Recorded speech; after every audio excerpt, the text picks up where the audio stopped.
Hey everyone, welcome back. Today I thought I would finish up Instinct from Broken Mirror.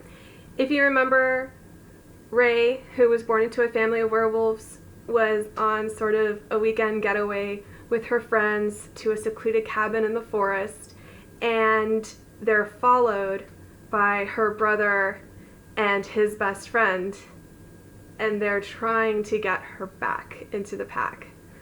So, without further ado, this is Instinct Part 2.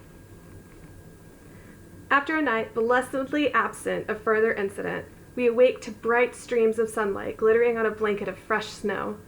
Although I'm still wary of what the day may bring, our moods are all considerably lighter as we prepare for our morning hike. Outside, the snow has covered up any evidence of Eamon and Marcus's visit last night.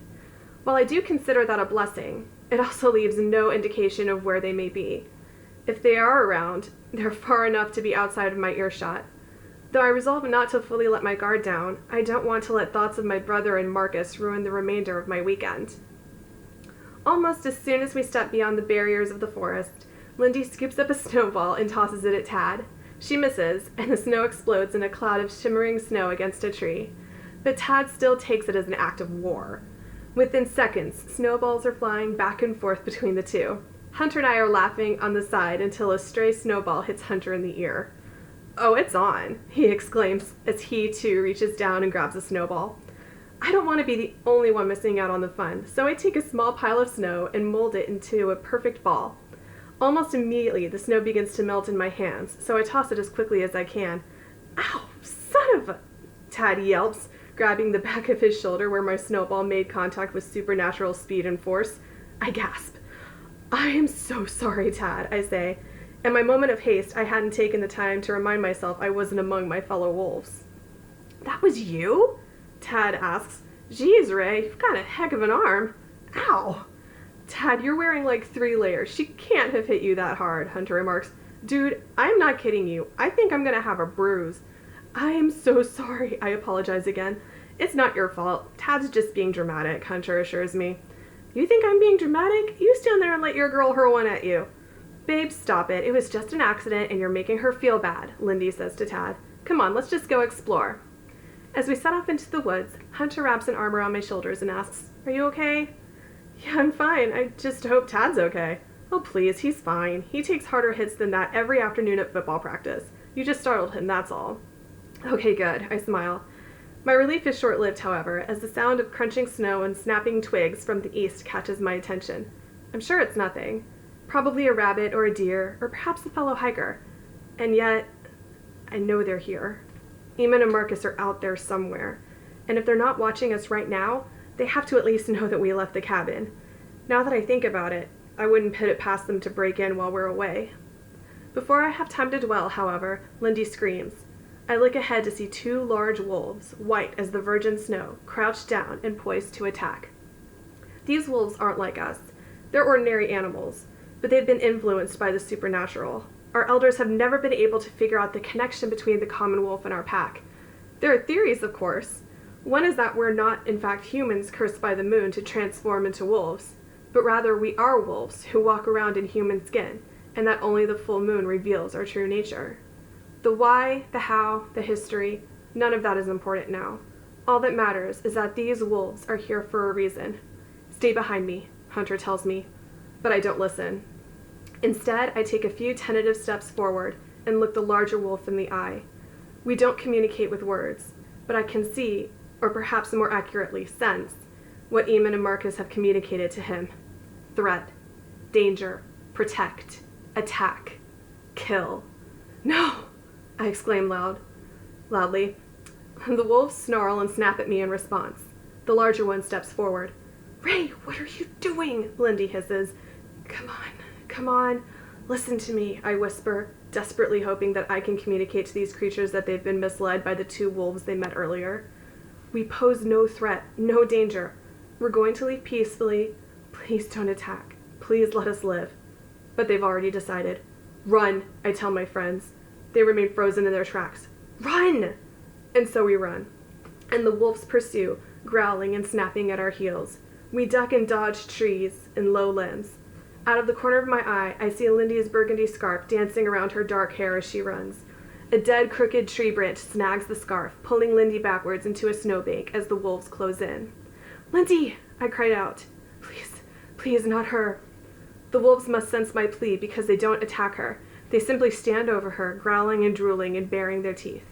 Lindy whimpers and tries to crawl away, but her scarf is still stuck in the tree. Before I can stop him, Tad rushes into Lindy's side to try and free her. The wolves, unfortunately, are not inclined to show the same mercy. What happens next is a blur. As the wolves prepare to pounce, I leap in front of them in the hopes of shielding my friends. "Ray, no!" Hunter yells at me, but it's too late. The smaller wolf's sharp claws catch the sleeve of my jacket, ripping it and tearing into my flesh. I fight back a scream. I don't want my friends to know I've been hurt, but I'm afraid the bloodstains on the snow will betray me as Hunter sprints to my side. The wolves have figured out by now that I'm one of them, more or less, and they momentarily halt their attack. Thankfully, the momentary distraction has given Tad enough time to untangle Lindy from her scarf. "Ray, are you crazy? Come on!" Tad yells at me. We take off running once again, and we don't look back until we reach the cabin. "Ray, you were scratched by a wild wolf. You need to go to the emergency room," Hunter says. "For the last time, I'm telling you, I'm fine. It's barely a scratch." Well, now it is. Now it is. If Hunter had caught a glimpse of the wound before, he would have called 911, no questions asked. But wolves are fast healers. Now, what was once 4 gaping crevices in my skin are mere scrapes. They'll probably be gone by morning. That's not the point. That wolf could be carrying diseases. If nothing else, you need to be treated for trauma. Hunter, I'm not traumatized. I'm not even bleeding. If it would make you feel better, I promise to go to the doctor as soon as we get home. But I don't want to go to the hospital. Right now, I don't care what you want. I care about what happens to you. Hunter's right, Ray, Lindy agrees. I know you think you're okay, and you probably are, but it's better to be safe than sorry. I understand their concern for me, and I appreciate it, but I'm not going to any hospital. I can't. If I go to a hospital, they're going to want to run a bunch of tests, and at least one of those tests is likely to include blood work. The minute the doctors get a good look at my blood, they're going to know I'm not human. Well, not completely human. If I ever do need to seek professional health care, which is rare, I visit Dr. Mosier, who belongs to a neighboring pack. Look, I don't want to go back out there tonight. If I start feeling sick or running a fever or anything of the sort, I will go to the hospital. I'll even let you airlift me there. But for now, all I want is to light another fire, eat a good meal, and try to enjoy this evening, I tell them. Reluctantly, they agree.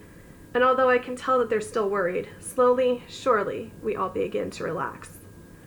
Instead of playing a game as dusk begins to fall, we settle around the television for a movie night. Hunter wraps a heavy comforter around my shoulders before snuggling in next to me. I expect him to immediately turn his attention to the TV, but instead his gaze lingers on me. I'm not too proud to admit that I'm equally enchanted by him. He's so beautiful, so kind, so protective. Even in the dim light, his blue eyes sparkle as he smiles at me. Like a moth drawn to a flame, or perhaps more accurately, a wolf drawn to the moon, I lean in and kiss him silently on the lips. "Thank you for taking such good care of me," I whisper. "I feel like I should have done more," he confesses. "No," I assure him, "you're wonderful." And to prove it, I kiss him again. Once the movie begins, I rest my head on Hunter's chest and try to absorb the story, but I can't stop my mind from drifting, or my eyelids from slipping shut.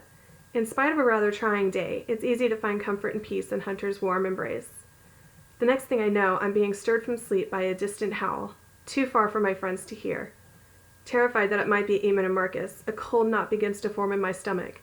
Then I remember it's only Friday. The moon won't be full until tomorrow. It can't be them. That's when I glance out the window. 2 large white shadows slink silently through the trees, right up to the steps of our front porch. I can hear their claws scratching as they pace the wooden planks outside the door. My friends hear it too. "What is that?" Lindy whispers. "I don't know," Tad says. "Sounds like a raccoon or something." The wolves paw at the door with so much force that it begins to rattle on its hinges. Lindy gasps and clings to Tad. "That's not a raccoon," Hunter says. "I think our friends are back." "What?" Lindy hisses. "No, that's impossible." But Hunter's suspicions are confirmed when 3 more wolves appear through the windows around the back porch. "Want us to call them off, Ray? Our little ray of moonlight?" It's a rather cruel taunt, calling me by my childhood nickname. But then kindness and compassion have never been Eamon's strongest suits. It's simple. Come back with us. Come back to the gathering, Marcus instructs. There is still time for you to make things right. I don't acknowledge them. Instead, I hold tightly to Hunter as the wolves at the front door tried once more to claw their way in. Maybe we were wrong about her, Marcus. Maybe she doesn't care for those humans as much as we thought she did, my brother comments. And why do you say that? If she did, you'd think she'd feel at least a little guilty endangering their lives like this. I close my eyes and try to tune out the sound of my heart drumming with a heavy sense of dread. Is that really what I'm doing? Am I really so stubborn, so selfish, that I would put my friends' lives at risk? And for what? A few days in a cabin? Are you kidding? A small defiant voice in the back of my mind argues. You are not endangering their lives. They are. Eamon and Marcus. They are to blame, not you. Should we call someone? Tad wonders. Who would we call? The local animal control? Lindy asks. I'm not sure if there's much they could do, Hunter remarks. Has this ever happened to you before out here? Tad asks him. No, never. I've never seen wolves behave like this. And for some reason, his statement gives me an idea. I need to call my dad. I'll be right back, I announce. Where are you going? Lindy whimpers. I think I know who to call. I grab my phone and disappear into the bedroom that Lindy and I were supposed to share this weekend. I know my dad was disappointed that I chose to skip out on the gathering, but he is also the most sympathetic when I told him that I wanted friends, to be accepted. Maybe it's because I'm his little girl, or maybe it's because he knows what it's like to fall in love with a human. Either way, I hope he can convince Eamon and Marcus to come home and leave us in peace. Ray, what is it? Are you all right? He asks. He answers without a hello.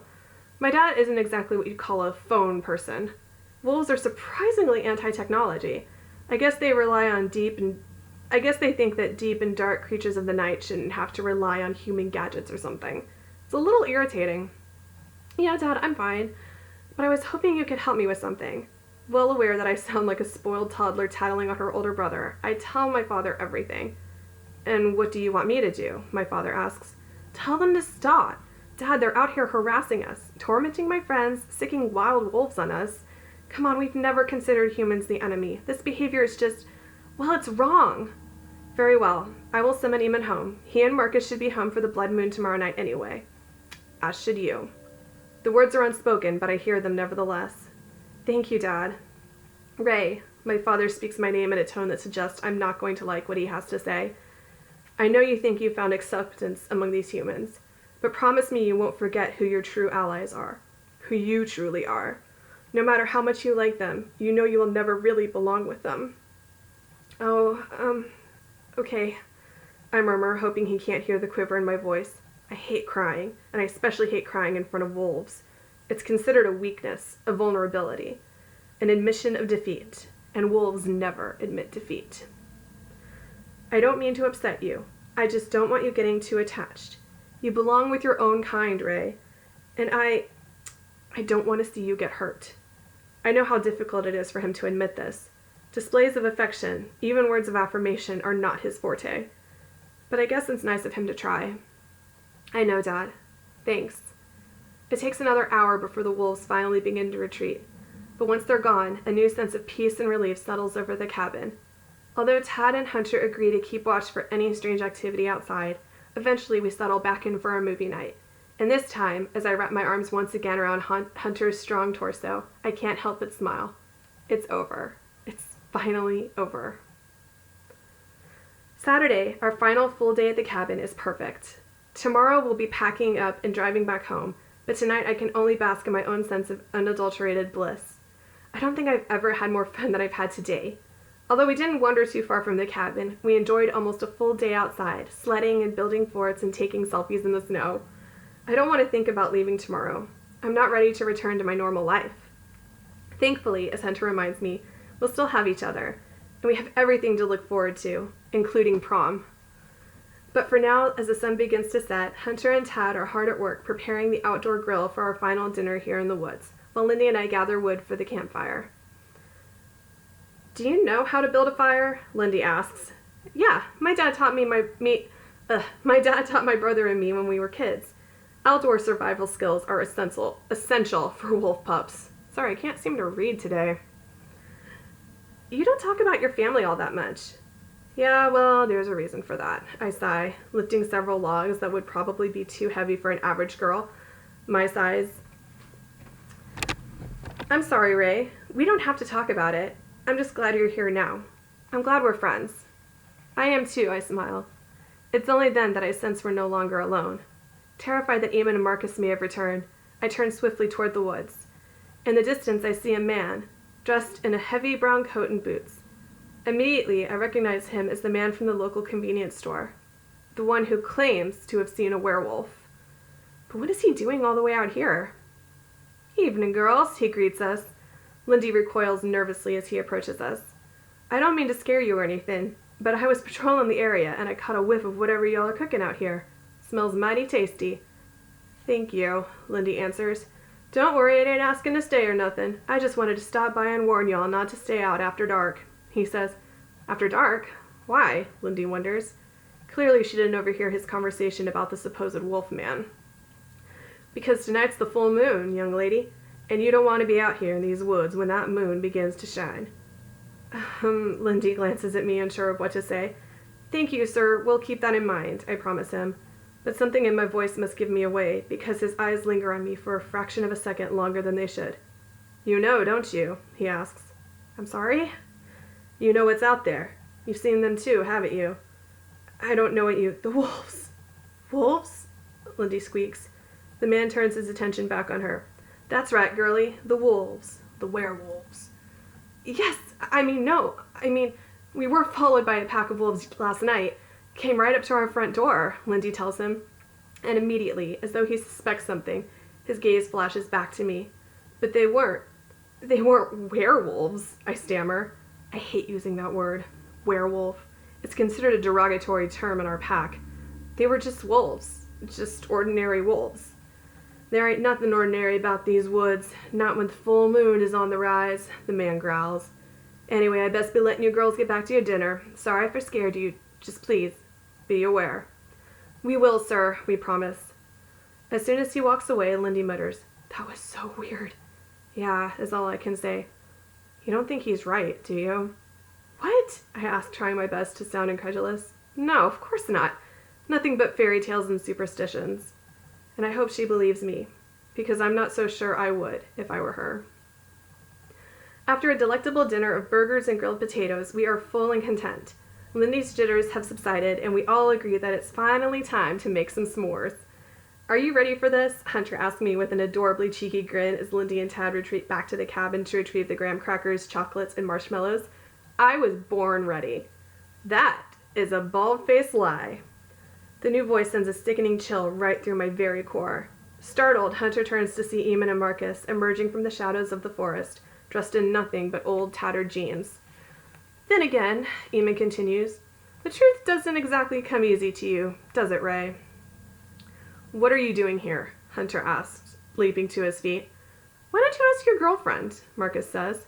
No, I'm talking to you, Hunter snaps, storming over to them. Hunter, no! I scream and rush after him. It's getting dark outside. Too dark. And the full moon is fast approaching. Stay away. You've got to stay away from them. You gonna tell him why, little sister? Eamon asks. Go ahead. We've got all night. In a manner of speaking, Marcus sneers. They're crazy, Hunter. Get back to the cabin now, I plead. Oh, yes, we're the ones who sound crazy, Eamon says. That was really cute, you know, calling Dad, telling him that we were being mean to you and your pathetic little human friends. Did you really think he was going to stop us? What are you talking about? Hunter demands. Marcus smirks. You're about to find out. As soon as the words are out of his mouth, white moonlight begins to spill through the trees, illuminating the ice and the snow and the horrified look on Hunter's face as the bones in Eamon and Marcus's bodies begin to break. They throw their necks back before falling forward, crouching onto their hands and knees.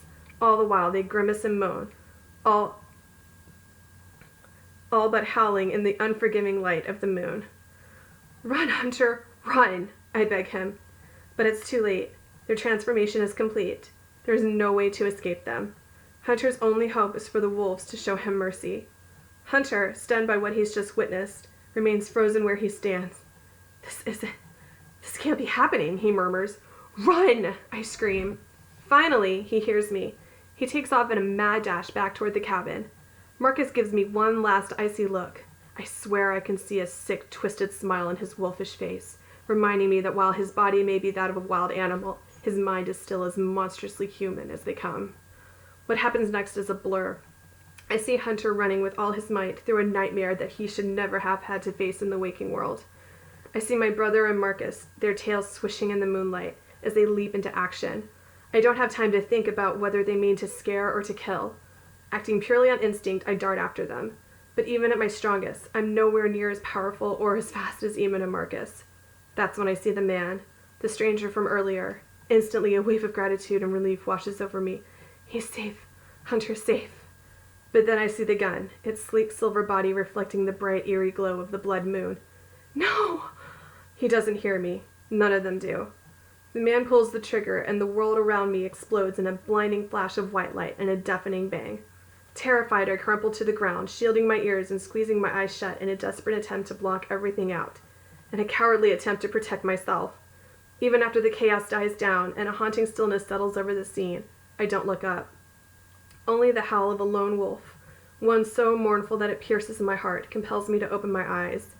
I immediately wish I hadn't. The man with the gun is dead. Lying next to him in a pool of fresh blood is Eamon. He's not moving. He's not breathing. Marcus stands over him, nudging him with his muzzle, besieging his fallen packmate to show any signs of life. No. No, not Eamon. Please, no. As the tears from my brother begin to fall, another figure catches my eye. Hunter is kneeling in the snow, grimacing in pain, but blessedly alive. Hunter! I rush to his side. Ray, he moans, grasping at his arm. The sickly metallic scent of blood fills my nose and turns my stomach as I realize the wound he's trying to cover up is a bite mark. Bitten. Hunter has been bitten. And my brother is dead. And it's all my fault. Hunter, I'm sorry. I'm so sorry. And that's how it ends. And my mom didn't like it. She told me I needed to write more. And who knows, maybe I will. I really enjoyed these characters. I enjoyed the setting. I enjoyed the mythology and the forest and the werewolves and just everything about it, really. So I hope y'all have a wonderful day, a wonderful weekend, and a wonderful Easter. Please enjoy it and stay safe. Love y'all.